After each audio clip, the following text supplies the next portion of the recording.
Hello operator, আমাকে একটা number মিলিয়ে দিন তো। 2209099922। হ্যালো হ্যালো দীপ, তোমাকে আমি কতক্ষণ ধরে ট্রাই করছি। তোমার phone engage engage engage engage. কার সঙ্গে এত কথা বলো বলো তো? আচ্ছা পায়েল, তুমি মৌসুমীকে চিঠি দিয়ে কি জানিয়েছো?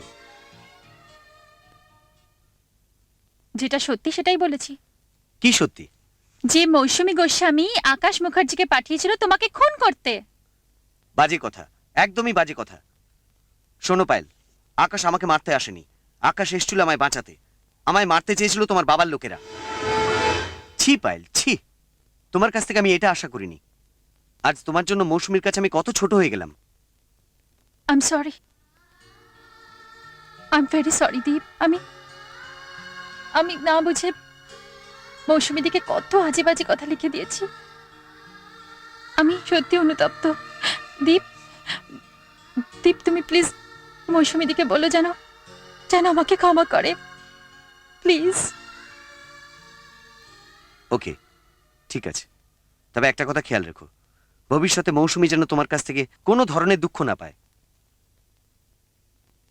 পাবে না, আমি তোমাকে কথা দিলাম, কোনোদিন পাবে না।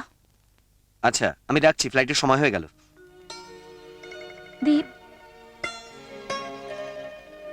I love you Deep, I love you. I love you too. ভালো থেকো, টেক কেয়ার, বাই।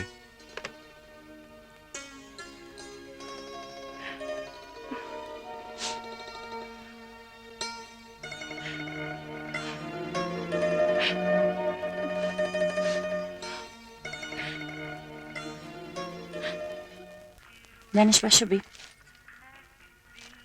আমার কেমন যেন একটা ভয় ভয় করছে। কেন মা? দীপ লকেটটা ছাড়া প্লেনে উঠলো। তার জন্য তুমি চিন্তা করো না, লকেট নেই তো কি হয়েছে, জগন্নাথ দেবের আশীর্বাদ তো আছে। একটি জরুরি ঘোষণা। গতকাল রাতে কলকাতা নেতাজি সুভাষচন্দ্র এয়ারপোর্ট থেকে মুম্বাইগামী এয়ারবাসটি প্রতিকূল আবহাওয়ার মধ্যে একটি মর্মান্তিক দুর্ঘটনায় পড়ে। কর্তৃপক্ষ সূত্রে জানা গেছে, বিমানটিতে আনুমানিক 100 জন যাত্রী ছিলেন। বিমানটির ধ্বংসাবশেষ দেখে সন্দেহ করা হচ্ছে যাত্রীরা কেউই আর জীবিত নেই।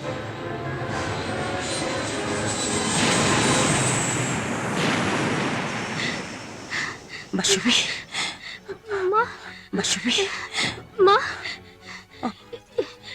একে হলো মা? তুই মা, তুই শুনলি কি? এ হতে পারে না। একে হলো মা?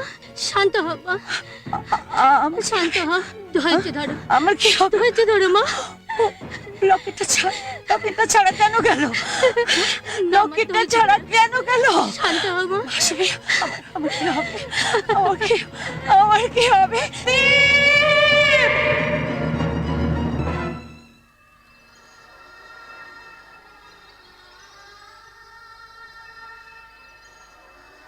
দীপ, যেভাবেই হোক বিয়ে তো হয়েছিল, কিন্তু এখন মেয়েটা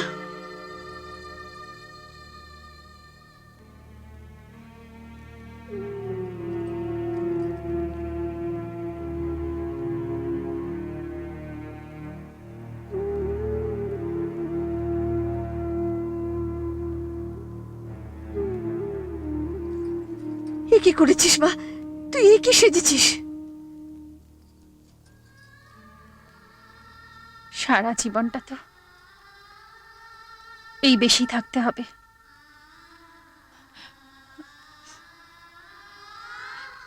মাথা নিচু করে কেন নিচ্ছ বাপি?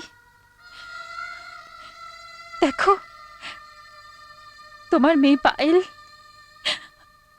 আজ কিভাবে সেজেছে। পায়েল, তুমি নিশ্চয়ই খুব খুশি হয়েছো বাপি। এখন তোমার মাথা উঁচু। তোমার আভিজাত্যের গর্বকে কেউ আর কোনোদিন খাটো করতে আসবে না।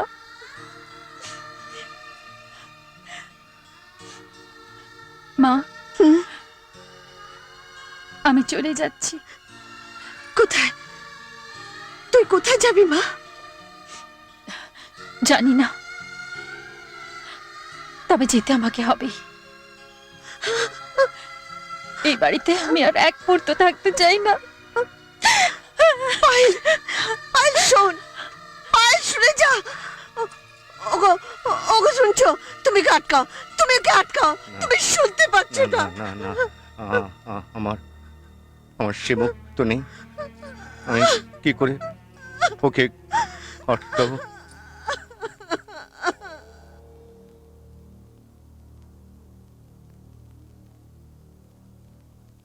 মা মৌসুমী গোস্বামী।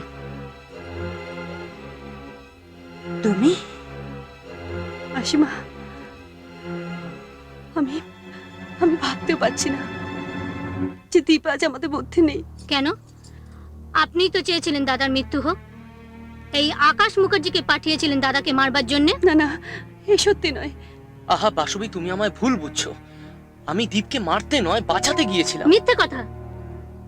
মাসিমা, আজ যদি দীপ থাকতো তাহলে ওর কাছে সত্যিটা জানতে পারতেন। তবু আমার মনে হয় ও পায়েলকে বোধহয় সব সত্যিটা বলে গেছে। আপনি পায়েলকে ডাকুন, ও হয়তো সত্যি কথাটা বলতে পারবে।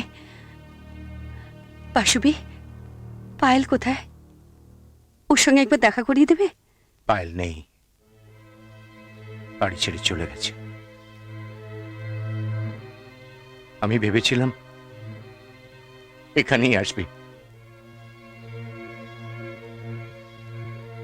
প্রভাদেবী, আমার আর কিছু করার নেই, খালি একটা অনুরোধ। মেয়েটা যদি আপনার এখানে আসে, দয়া করে একটু আশ্রয় দেবেন। শুনুন, আপনি কত সহজে সান্ত্বনা দিয়ে গেলেন, তাই না? পারবেন, পারবেন আমার দীপকে ফিরিয়ে দিতে? বল, আপনার মেয়ের বিয়ে হয়ে গিয়েছে, সে তার শ্বশুর বাড়িতেই থাকবে, কিন্তু দীপ আমার একমাত্র অবলম্বন। আজকে আজকে সে যখন নেই, তখন আমি আমার জমি সরকারকে ফিরিয়ে দেব। আর আর যদি বলেন, তাহলে আপনার নামে ট্রান্সফার করিয়ে দিতে পারি ওইখানে, যদি পারেন। পারবেন নিশ্চয়ই। তাকে খুন করার চেষ্টা যখন করেছিলেন, তখন তার শেষ কাজটাও আপনিই করবেন। আমার আমার আধার ঘরের একমাত্র দীপ, তাকে তাকে আপনারা সবাই মিলে নিভিয়ে দিলেন।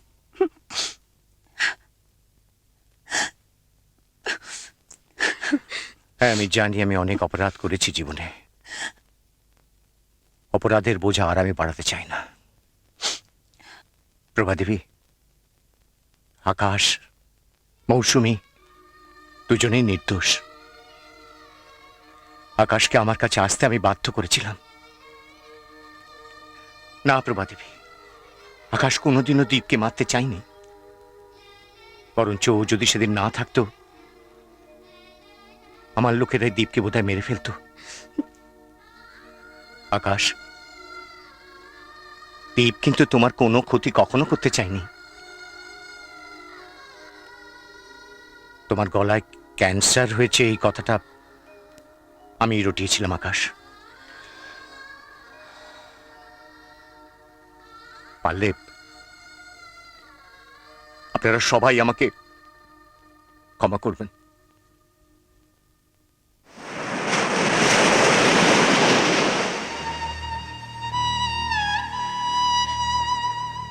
সাগর, তুমি নাকি সবকিছু ফিরিয়ে দাও, কিন্তু দয়া করে তুমি আমাকে ফিরিয়ে দিও না সাগর। আমি আমি দীপকে ছাড়া বাঁচবো না, আমি দীপকে ছাড়া বাঁচতে চাই না। আমাকে ফিরিয়ে দিও না সাগর।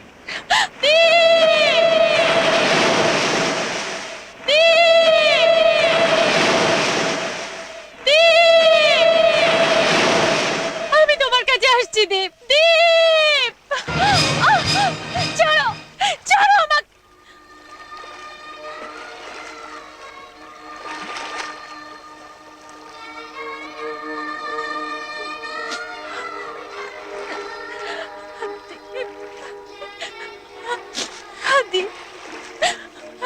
হ্যাঁ দীপ, তোমার দীপ। আমার আমার দীপ।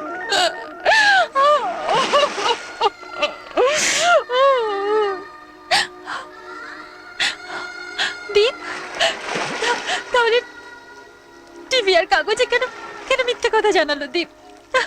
প্লেনটা তো সত্যি সত্যি অ্যাক্সিডেন্ট করেছে, কিন্তু আমার ভাগ্য ভালো, আমি প্লেনটা ধরতে পারিনি।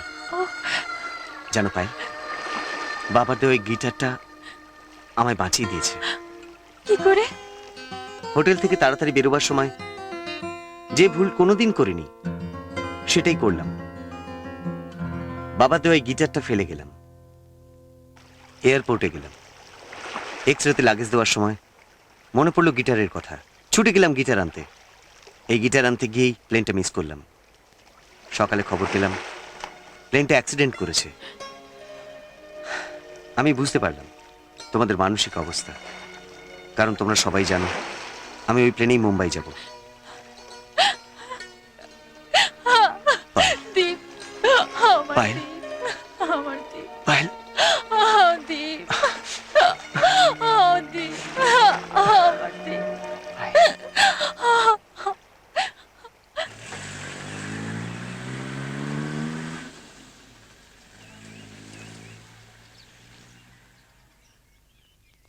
মৌসুমীদির সাথে আমিও চলে যেতে পারতাম। ডেড বডিটা রিলিজ করার সময় যদি কোনো আত্মীয় দরকার হয়। না না না না না, দীপ বেঁচে আছে। দীপ মরতে পারে না, আমি জানি ও বেঁচে আছে, আমি জানি। মা! মা!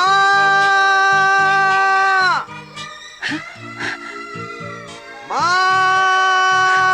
দীপ,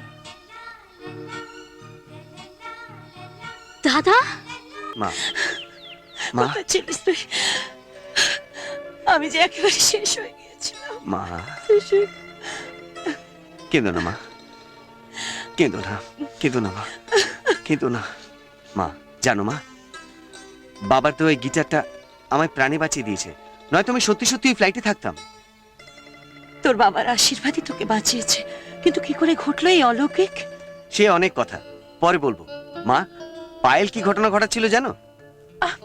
ও দীপ, খুব খারাপ হয়ে যাবে বলছি, একদম বলবে না। আয় আমার কাছে আয়।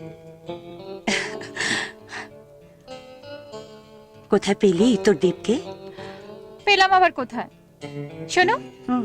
বাপিকে বলে হুম। আমাদের বিয়েটা এবার তাড়াতাড়ি পাকা করো, বুঝলে? হ্যাঁ। এমন আরো অনেক ভিডিও দেখতে এই চ্যানেলটি সাবস্ক্রাইব করে নিন এবং পাশের বেল আইকনটি প্রেস করে দিন।